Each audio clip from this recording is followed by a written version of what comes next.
Good evening, everyone. The Ishpeming Hematites girls basketball team hosted the Lawns Purple Hornets from Ishpeming, but the look for the Hematites was a little old school for the contest. It was throwback night for the Hematites girls, throwback uniforms, throwback gym. Here in the second, Hematites up on the Hornets. Mariah Austin gives to Cora Swanson, who gives back to Austin. She's open for the three. It's good. Hematites up 25-10. Back down the court for the Hematites, and Cora Swanson is going to drill a three of her own. Hematites bump the lead to 28-12.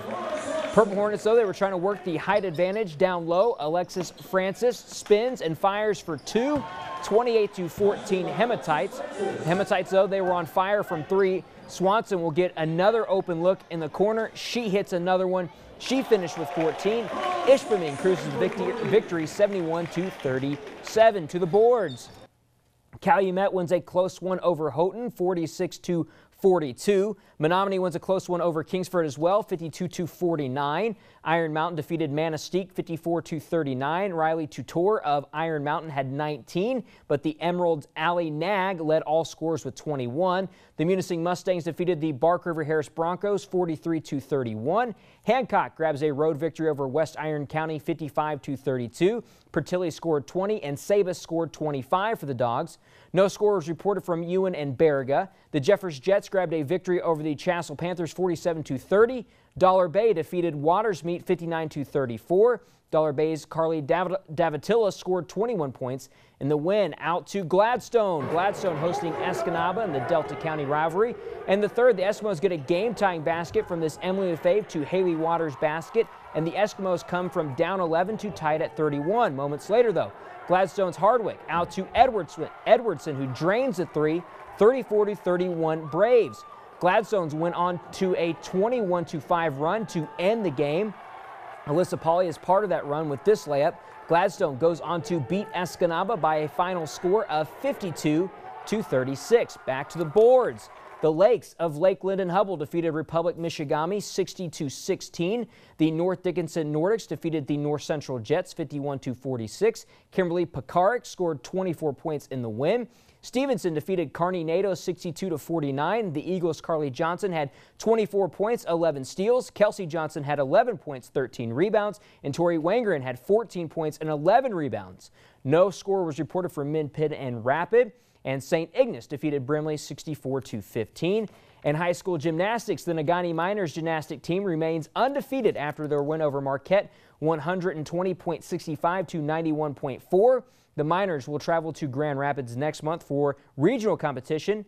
In boys basketball action, the Emeralds of Manistee defeated the Engadine Eagles 63-25, and Ontonagon grabs a narrow victory over Ewan Trout Creek 58-54.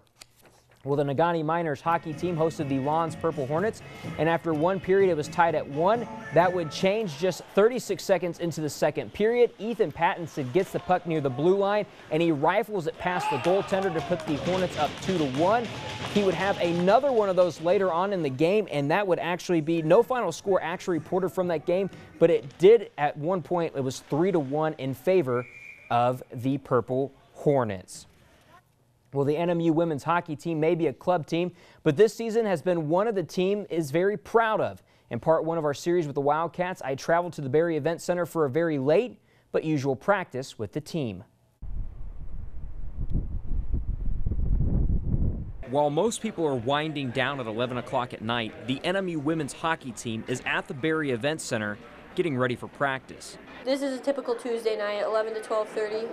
Late practice is not the most fun thing, especially when you have morning classes, but it's just something you got to do to play the sport. The varsity team that plays for Northern, they get a pretty good ice slot, but they're varsity, and then we last year actually had the earlier slots over the club men's team, and then this year we sort of split. We have 2 earlier slots in them, and then on Tuesdays we practice after them. Senior Sierra Kangas has been a part of this team for 4 years.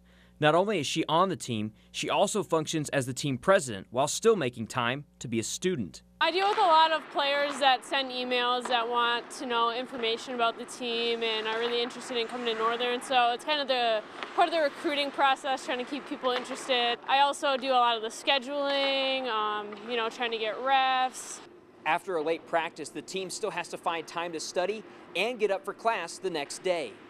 We don't get home until probably 1:45 in the morning, and then you try to go to bed, but your body is still awake, so it's tough, and then you got to wake up the next morning and do it again. So, I mean, it's difficult, but you got to take what you can get. While most hockey players might reject having to practice late, paying thousands of dollars worth of dues, and juggling a school schedule, these athletes do it for the love of the game. It's tough, you know, not going to bed till late, having to wake up early and go to class all day, maybe sometimes work, but it's all for the love of the game, really. In part 2 of our series with the NMU women's Wildcat hockey team, we take a look at what made this team a dominant force this season.